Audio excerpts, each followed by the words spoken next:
नमस्कार मित्रों, मैं राम मोहन उपाध्याय अपने YouTube चैनल वेदिका उपाध्याय में आपका हार्दिक स्वागत करता हूं। मित्रों, आज की इस वीडियो में हम लोग 2020-21 में प्रदान किए गए महत्वपूर्ण राष्ट्रीय एवं अंतर्राष्ट्रीय पुरस्कारों से संबंधित दूसरी वीडियो पर चर्चा करेंगे। यह एक महत्वपूर्ण टॉपिक है और चाहे वह राष्ट्रीय स्तर का पुरस्कार हो चाहे अंतर्राष्ट्रीय स्तर का पुरस्कार हो, परीक्षाओं में प्रश्न पूछे जाते हैं। तो आप लोग इसे ध्यानपूर्वक देखिएगा। हमारा पहला प्रश्न है, night of the order of arts and letters सम्मान से किसे सम्मानित किया गया है। हमारा पहला विकल्प है गुनीत मोंगा, दूसरा विकल्प है आशुतोष भारद्वाज, तीसरा विकल्प है अंजलि भारद्वाज, चौथा विकल्प है नोरा अलमातरोशी। तो हमारा सही आंसर है विकल्प ए, गुनीत मोंगा को night of the order of arts and letters सम्मान से सम्मानित किया गया है। गुनीत मोंगा पेशे से एक फिल्म निर्माता हैं और इन्हें जो ये पुरस्कार है night of the order of arts and letters सम्मान, यह फ्रांस का दूसरा सबसे बड़ा नागरिक सम्मान है। ठीक है, ये इन्होंने कुछ महत्वपूर्ण फिल्में, जैसे अभी 93वें ऑस्कर अवार्ड में जो है एक नामित फिल्म थी जल्लीकूट। तो जल्लीकूट में इन्होंने कार्यकारी निर्देशक के रूप में काम किया है। ठीक है, इनकी एक फिल्म मसान है, काफ़ी महत्वपूर्ण। मसान एक महत्वपूर्ण इनकी है, मसान फिल्म है, लंच बॉक्स फिल्म है, गैंग ऑफ वासेपुर है, यह इनकी महत्वपूर्ण फिल्में हैं। हमारा इसमें दूसरा विकल्प है आशुतोष भारद्वाज। आशुतोष भारद्वाज एक प्रसिद्ध साहित्यकार हैं और अभी इन्हें देवी शंकर अवस्थी स्मृति सम्मान 2020 से सम्मानित किया गया है। देवी शंकर अवस्थी स्मृति सम्मान 2020 से सम्मानित किया गया है। विकल्प सी है अंजल भारद्वाज। अंजल भारद्वाज अभी हाल में ही चर्चा में रही हैं। इन्हें अंतर्राष्ट्रीय भ्रष्टाचार रोधी चैंपियंस पुरस्कार प्रदान किया गया है। इसको मैंने आपको एक वीडियो के माध्यम से बताया है। अंतर्राष्ट्रीय भ्रष्टाचार रोधी चैंपियन पुरस्कार से अंजल भारद्वाज को सम्मानित किया गया है। और विकल्प डी है नोरा अलमातरोशी। तो नोरा अलमातरोशी जो पहली अरब महिला हैं जो अंतरिक्ष में जाएंगी। हमारा दूसरा प्रश्न है, 30वें जीडी बिरला पुरस्कार से किसे सम्मानित किया गया है। तो पहला विकल्प है स्वाति मोहन, दूसरा विकल्प है डेविड एटनबरो, तीसरा विकल्प है सिद्धार्थ सिंह लोकसाम, चौथा विकल्प है सुमन चक्रवर्ती। तो हमारा सही आंसर है विकल्प डी, सुमन चक्रवर्ती को 30वें जीडी बिरला मतलब घनश्याम दास बिरला पुरस्कार से सम्मानित किया गया है। सुमन चक्रवर्ती जो है आईआईटी खड़गपुर में जो है मैकेनिकल विभाग में हेड ऑफ डिपार्टमेंट हैं और इन्हें जो है इंजीनियरिंग विज्ञान में उत्कृष्ट योगदान के लिए यह पुरस्कार प्रदान किया गया है। घनश्याम दास बिरला या जीडी बिरला पुरस्कार क्यों प्रदान किया जाता है, तो यह उन्हें प्रदान किया जाता है जो विज्ञान या प्रौद्योगिकी की किसी एक शाखा में उनके मूल या उत्कृष्ट योगदान के लिए उन्हें प्रदान किया जाता है। इस पुरस्कार की स्थापना 1991 में हुई थी और 50 वर्ष से कम आयु के वैज्ञानिकों को यह पुरस्कार प्रदान किया जाता है। और इसमें जो पुरस्कार राशि होती है 5 लाख की होती है। कितनी होती है? 5 लाख रुपए की धनराशि होती है। ठीक है, और इन्होंने जो है माइक्रोफ्लूइडिक्स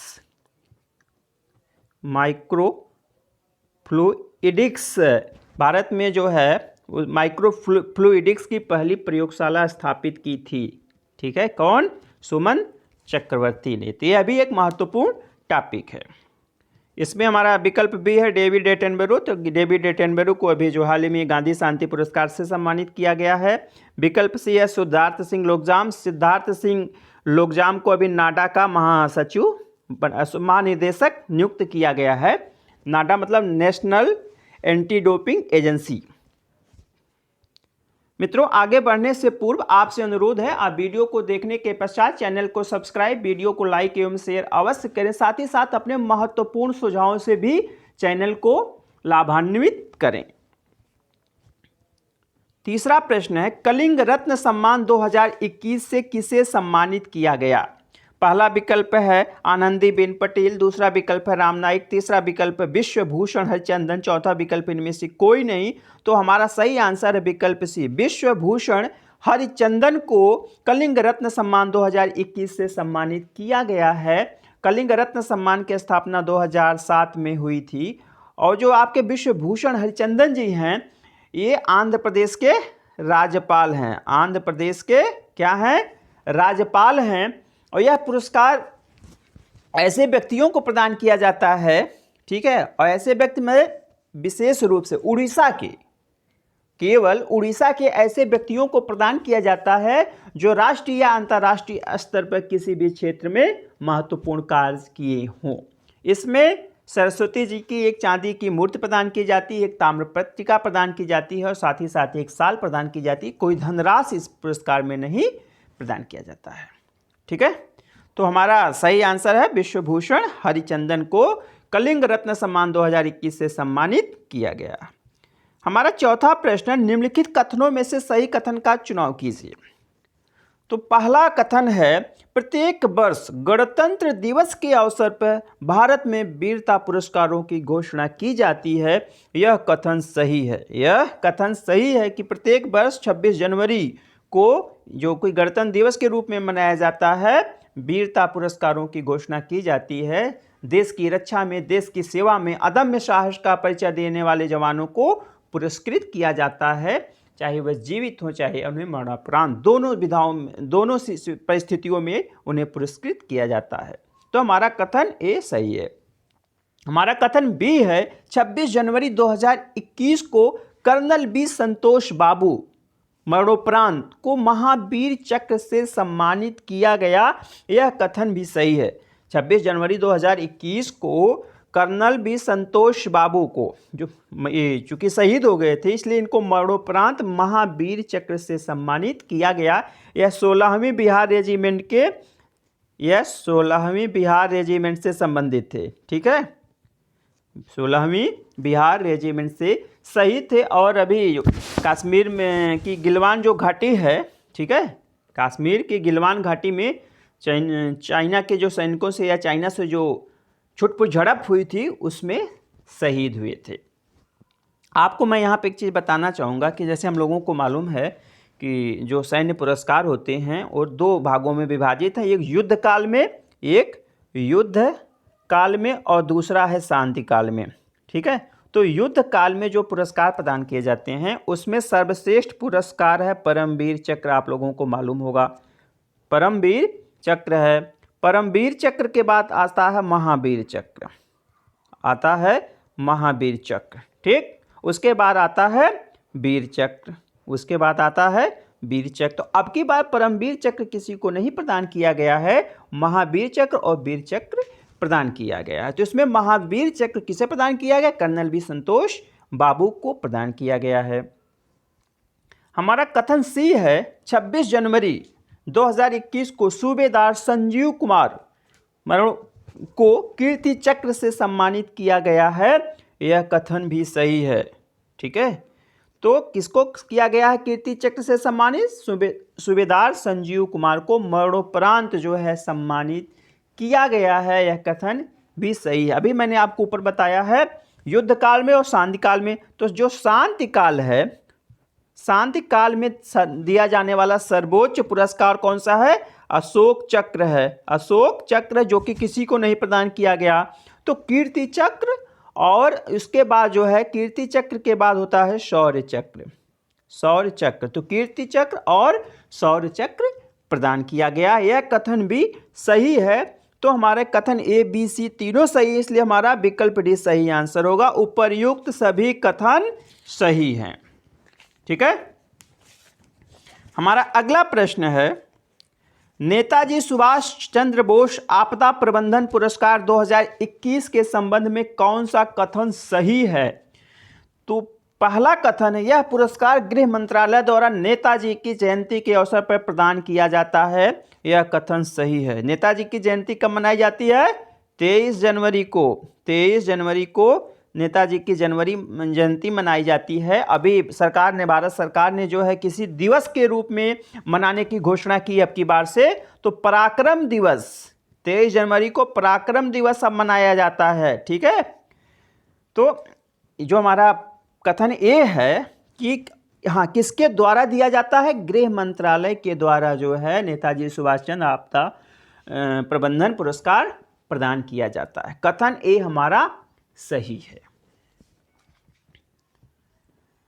इसमें एक चीज और हम आपको यहां बता, 2019 में इस पुरस्कार की स्थापना गृह मंत्रालय के द्वारा हुई है। अगला कथन है, यह पुरस्कार संस्थागत एवं व्यक्तिगत श्रेणियों में अलग अलग दिया जाता है। यह कथन भी सही है। नेताजी सुभाष चंद्र बोस आपदा प्रबंधन पुरस्कार जो है 2 श्रेणियों में प्रदान किया जाता है, एक संस्थागत श्रेणी में और दूसरा व्यक्तिगत श्रेणी में। संस्थागत श्रेणी में किसी संस्थान को जो है उत्कृष्ट कार्य के लिए, आपदा प्रबंधन के क्षेत्र में उत्कृष्ट कार्य के लिए सम्मानित किया जाता है, और व्यक्तिगत श्रेणी में किसी ऐसे व्यक्ति को सम्मानित किया जाता है जिन्होंने आपदा प्रबंधन के क्षेत्र में महत्वपूर्ण कार्य किया हो। आगे देख लेते हैं कथन सी।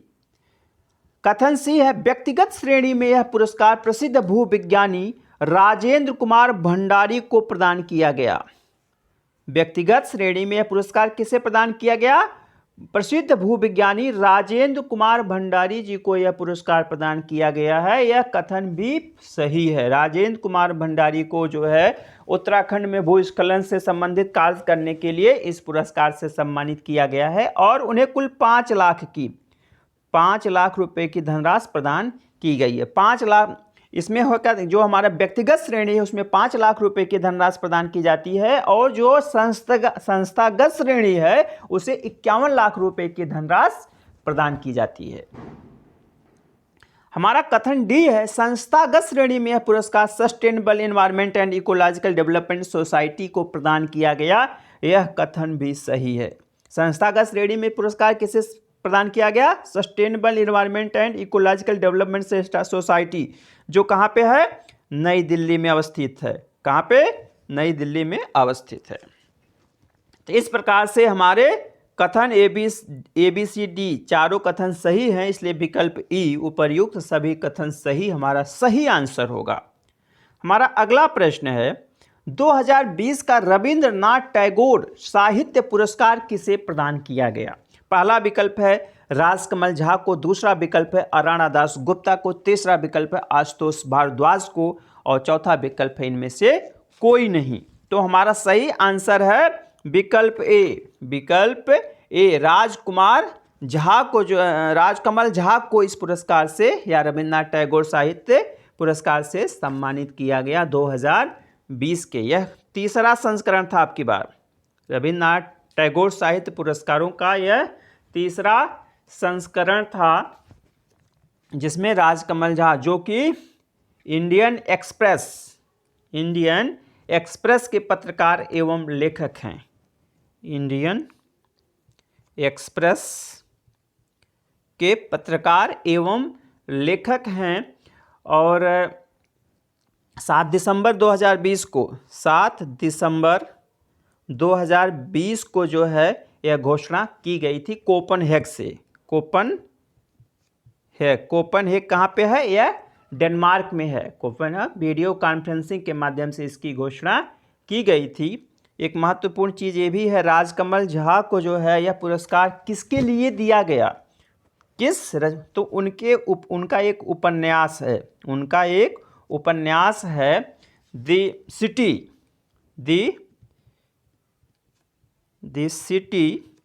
And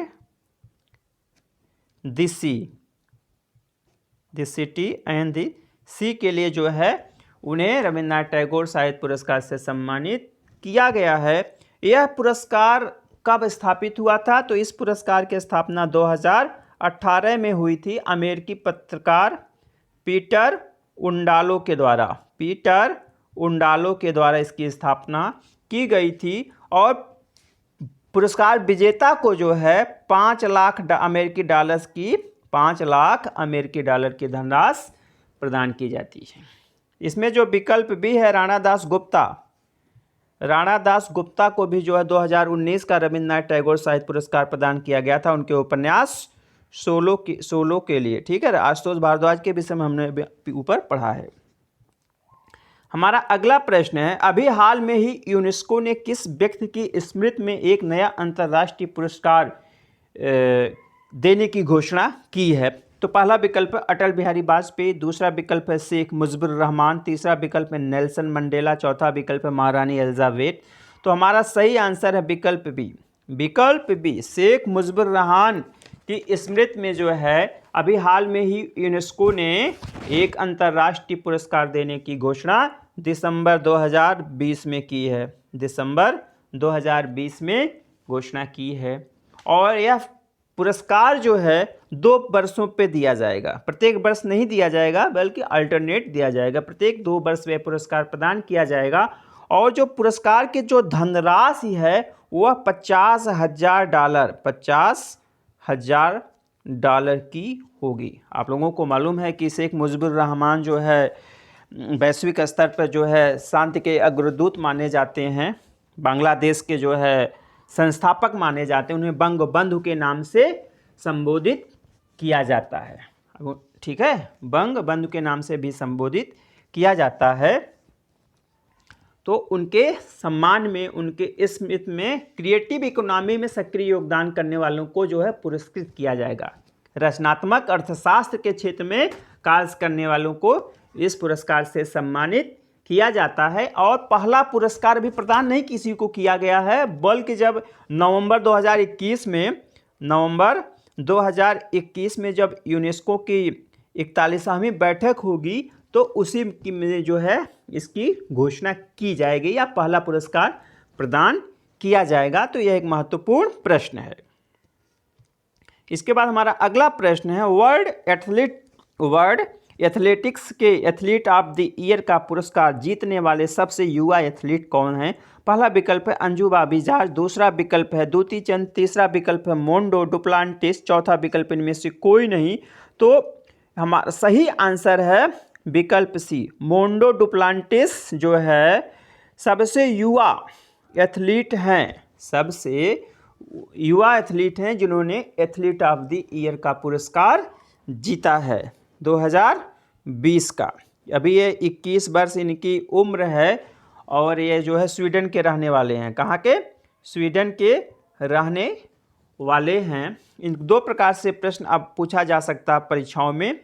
athlete of the year का पुरस्कार 2020 के एथलीट ऑफ द ईयर का पुरस्कार जीतने वाला पुरुष खिलाड़ी, ठीक है, या एथलीट ऑफ द ईयर का पुरस्कार जीतने वाला सबसे युवा एथलीट कौन है? तो मोंडो डुप्लांटिस का नाम ही आएगा। कहाँ के रहने वाले हैं? स्वीडन के रहने वाले हैं। दोनों प्रकार से यह प्रश्न, और ऐसे प्रश्न परीक्षाओं में पूछे ही जाते हैं। अब किस परीक्षा में पूछ लिया जाएगा वो अलग बात है। हमारा अगला प्रश्न है, महिला एथलीट ऑफ द ईयर 2020 का पुरस्कार किसने जीता है? पहला विकल्प है यूलिमार रोजास, दूसरा विकल्प है रानी रामपाल, तीसरा विकल्प है दालिला मोहम्मद, चौथा विकल्प इनमें से कोई नहीं। तो महिला एथलीट ऑफ द ईयर 2020 का पुरस्कार विकल्प ए यूलिमार रोजास जो कि वेनेजुएला की हैं, ठीक है, और इन्होंने यह पुरस्कार जीता है। यह भी काफ़ी महत्वपूर्ण प्रश्न है। जो वर्ल्ड एथलेटिक एसोसिएशन है उसके द्वारा इन पुरस्कारों की घोषणा की जाती है, ठीक है। हमारा 10वां एवं अंतिम प्रश्न है, श्रीलाल शुक्ल स्मृति इफ्को साहित्य सम्मान के विषय में कौन सा कथन सही नहीं है? यहाँ पे पूछा जा रहा है सही नहीं है। तो हमारा पहला कथन है 2020 का यह पुरस्कार हिंदी कथाकार श्री रणेंद्र जी को दिया गया है। यह कथन सही है। 2020 का यह पुरस्कार किसको दिया गया है? हिंदी कथाकार श्री रणेंद्र जी को दिया गया है। काफ़ी महत्वपूर्ण टॉपिक है। कथन बी है, इस पुरस्कार की स्थापना 2001 में हुई थी। यह कथन गलत है, क्योंकि इसकी स्थापना 2001 में न होकर 2011 में हुई है। यह पुरस्कार दिया क्यों जाता है? यह पुरस्कार किस लिए दिया जाता है? तो यह पुरस्कार जो श्रीलाल शुक्ल स्मृति इफ्को साहित्य सम्मान है, ऐसे हिंदी लेखक को दिया जाता है जिनकी रचनाओं में मुख्यतः ग्रामीण, कृषि या जो बहुत समाज के पिछले वर्ग के लोग हैं, जो हाशिए के लोग होते हैं, उनसे जुड़ी समस्याओं एवं संघर्षों का चित्रण जिनकी रचनाओं में मिलता है, उन्हें इस पुरस्कार से सम्मानित किया जाता है। ठीक है, तो हमारा कथन बी गलत है। कथन सी है, यह पुरस्कार लेखक की किसी एक रचना पर नहीं बल्कि उसके संपूर्ण लेखन पर दिया जाता है। यह कथन भी सही है, संपूर्ण लेखन पे उसको दिया जाता है। हमारा कथन डी है, रणेंद्र की प्रमुख रचनाएं ग्लोबल गांव, ये सब इंपॉर्टेंट है। जो ग्लोबल गांव के देवता, गायब होता देश, थोड़ा सा स्त्री होना चाहता हूं आदि उनकी प्रमुख रचनाएं हैं। यह कथन भी सही है। तो मित्रों, इस वीडियो में मैंने कुल 10 प्रश्नों को रखा था जो कि काफ़ी महत्वपूर्ण हैं, राष्ट्रीय एवं अंतर्राष्ट्रीय स्तर के पुरस्कार हैं। ठीक है, तो इससे संबंधित प्रश्न परीक्षाओं में पूछे भी जाते हैं। तो आप लोग इस वीडियो को अधिक से अधिक शेयर करें। आप लोगों को सुनने के लिए बहुत बहुत धन्यवाद। नमस्कार।